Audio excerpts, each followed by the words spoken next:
How are you doing? I'm doing great. We had an incredible rally last night in West Virginia. It was beautiful. A tremendous crowd, and I think we're going to win a race, a big race over there. And I guess you could say that our numbers in winning, whether it's for the Senate or for Congress or for governor, has been very good. How is our country's First Lady doing, and how are your children? She's doing great. She's a terrific woman. She goes through a lot with all this publicity, but she's a terrific woman. She's doing great. How do you handle all of that? Well, it's part of my life. I guess my whole life has been this way. Somebody said, oh, gee, this is always such controversy. And I don't know, I've always had controversy in my life, and I've always succeeded. I've always won. I've always won. It was controversial when I ran, and I won. And now the country's doing better than it's ever done. You know, we have the best economy we've ever had in the history of our country. And more jobs today, literally today, we have more jobs, more people working in the United States than ever before in the history of our country. Black unemployment, Asian unemployment, women unemployment, Hispanic unemployment, historic lows.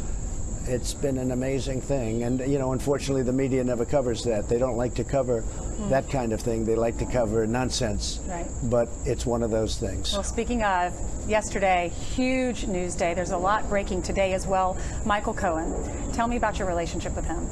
Well, he was a lawyer for me for one of many.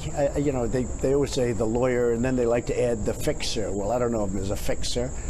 I don't know where that term came from, but he's been a lawyer for me, didn't do big deals, did small deals, not somebody that was with me that much. You know, they make it sound like I didn't live without him. I understood Michael Cohen very well. Well, it turned out he wasn't a very good lawyer, frankly, but he was somebody that was probably with me for about 10 years. And I would see him sometimes, but when I had deals and big deals, I had outside lawyers, and I have a lot of inside lawyers too, in addition to Michael. I always found him to be a nice guy. He said one story, said you didn't know anything about the payments. No. And now he's saying that you directed him to make these payments. Did you direct him to make these payments? He made the deal. He made the deals. And by the way, he pled to 2 counts that aren't a crime, which nobody understands. I watched a number of shows. Sometimes you get some pretty good information by watching shows. Those 2 counts aren't even a crime. They weren't campaign finance. Did you know about the payments? Later on, I knew. Later on. But you have to understand, Ainsley, what he did, and they weren't taken out of campaign finance. That's a big thing. That's a much bigger thing. Did they come out of the campaign? They didn't come out of the campaign. They came from me, and I tweeted about it. You know, I don't know if you know, but I tweeted about the payments, but they didn't come out of campaign. In fact, my first question when I heard about it was, did they come out of the campaign? Because that could be a little dicey. And they didn't come out of the campaign, and that's big. But they weren't. It's not even a campaign violation. If you look at President Obama, he had a massive campaign violation, but he had a different attorney general, and they viewed it a lot differently. You know, we have somebody that they seem to like to go after a lot of Republicans, but he settled his very easily. In fact, I put that out fairly recently. So Obama had it. Other people have it.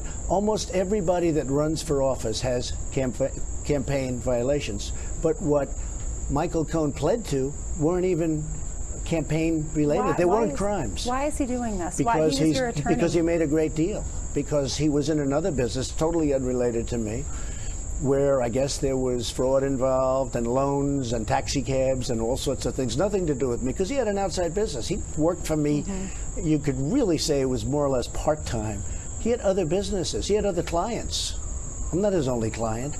And Michael Cohen had, I guess, a taxi business, and somebody reported him for some things in his taxi business, and that's how this started.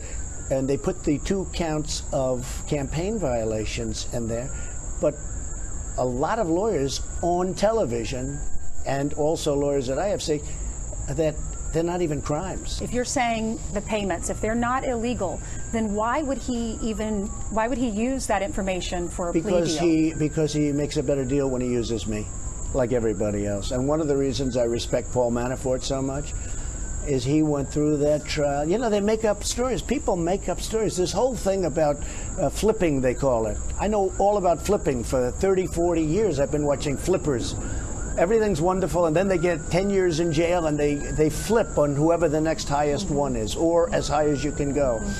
It almost ought to be outlawed. It's not fair, because if somebody's going to spend 5 years like Michael Cohen, or 10 years or 15 years in jail because of a taxi cab industry, because he defrauded some bank, the last two were the tiny ones. You know, campaign violations are considered not a big deal, frankly. But if somebody defrauded a bank and he's going to get 10 years in jail or 20 years in jail, but if you can say something bad about Donald Trump and you'll go down to 2 years or 3 years, which is the deal he made, in all fairness to him, most people are going to do that. And I've seen it many times. I've had many friends involved in this stuff. It's called flipping, and it almost ought to be illegal. You get 10 years in jail, but if you say bad things about somebody, in other words, make up stories, if you don't know, make up stories, they just make up lies. Alan Dershowitz said, compose, right? They make up lies. I've seen it many times. They make up things, and now they go from 10 years to they're a national hero. They have a statue erected in their honor. It's not a fair thing, but that's why he did it. He made a very good deal.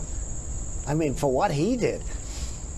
But I'll tell you that somebody made a better deal. Awand, the IT guy for Schultz, Congresswoman Schultz. He had all the information on Democrats. He had all the information on everybody.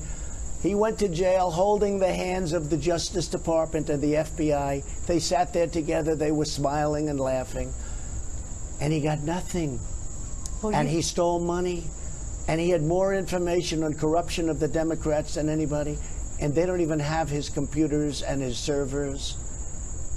They just gave him nothing. You saw that. It was on your show. They gave him nothing. Nothing. Double standard? Double standard. I mean, he was worse than anybody, in my opinion. He got nothing. He's a Democrat. He got nothing. The reason he got nothing because the Dems are very strong in the Justice Department. I put an attorney general that never took control of the Justice Department, Jeff Sessions.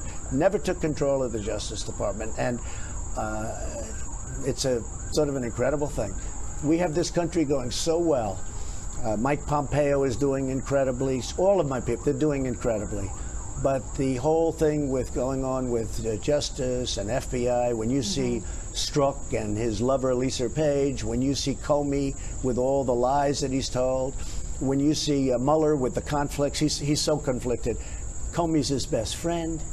He had a really nasty business transaction with me, which he never reported. I've been talking about he never reports it. I mean, you look at the bad things. He wanted the FBI job that Christopher Wray has. Now, Christopher Wray was recommended by Rosenstein. The FBI, I'll tell you what, if you took a poll in the FBI, I guarantee you one thing, I'd do very well. Are you considering pardoning Paul Manafort? I have great respect for what he's done in terms of what he's gone through. You know, he worked for Ronald Reagan for years. He worked for Bob Dole. He worked, I guess his firm worked for McCain. He worked for many, many people, many, many years. And I would say what he did, some of the charges they threw against him, every consultant, every lobbyist in Washington probably does. If you look at Hillary Clinton's person, you take a look at the people that worked for Hillary Clinton. I mean, look at the crimes that Clinton did with the emails, and she deletes 33,000 emails after she gets a subpoena from Congress. And this Justice Department does nothing about it. And all of the other crimes that they've done. And they don't. Look at Podesta. Podesta was supposed to be Manafort on steroids. They made him close up his firm. He was going to be indicted the next day, we heard. Never happened. Instead, they would go after Manafort. So, look, I didn't know Manafort well. He wasn't with the campaign long. They got him on things totally unrelated to the campaign. And by the way, they got Cohen on totally unrelated to the campaign. I'm not involved. I wasn't charged with anything. You know, people don't like to say that, but I wasn't charged. But when you look at the corruption on the other side, and they refuse to look at anything. When you don't look at Strzok, where he said basically we're going to take out the president, the insurance policy and everything else. You look at Lisa Page, the two lovers back and forth with these horrible texts. You look at the kind of talk going on about, it's really subversion. And our Justice Department doesn't do anything about it. People would say, oh, but you appointed Jeff Sessions. I said, I did. But I really feel as long as this is going out, I don't have to do this, but I will stay uninvolved, and maybe that's the best thing to do. Mr. President, a lot of people are frustrated. A lot of your supporters are frustrated with the DOJ, with Jeff Sessions. There are rumors that you're going to fire him after the midterms and Rosenstein. They also want these documents. They're wondering if you will use your power to get these documents released. At the right time, I think I'm going to have to do the documents. I didn't want to, but I think I'm going to have to. There's such corruption. Before I got here, it's from before I got here. It's the Obama administration. And you look at what happened. They surveilled my campaign. It's very simple. The Pfizer report, the phony fake. Rosenstein signed the last Pfizer report. It bothers me. It's always bothered me. Will you fire him? Will you fire Sessions? Well, I'll tell you what. As I've said, I wanted to stay uninvolved. But when everybody sees what's going on in the Justice Department, I always put justice now with quotes, it's a very, very sad day. Jeff Sessions recused himself, which he shouldn't have done, or he should have told me. Even my enemies say that Jeff Sessions should have told you that he was going to recuse himself, and then you wouldn't have put him in. He took the job, and then he said, I'm going to recuse myself. I said, what kind of a man is this? And by the way, he was on the campaign. You know, the only reason I gave him the job, because I felt loyalty. He was an original supporter. He was on the campaign. He knows there was no collusion. Now, what's come out of Manafort? No collusion. What's come out of Michael Cohen? No collusion. This is stuff that they got. Right. How about with Michael Cohen, in all fairness to him, they raid his office at 6 o'clock in the morning? And how about with Manafort? They raid his home at like 5 in the morning, I think on a weekend, and his wife is in bed, and they go in with guns? Yeah. This isn't Al Capone.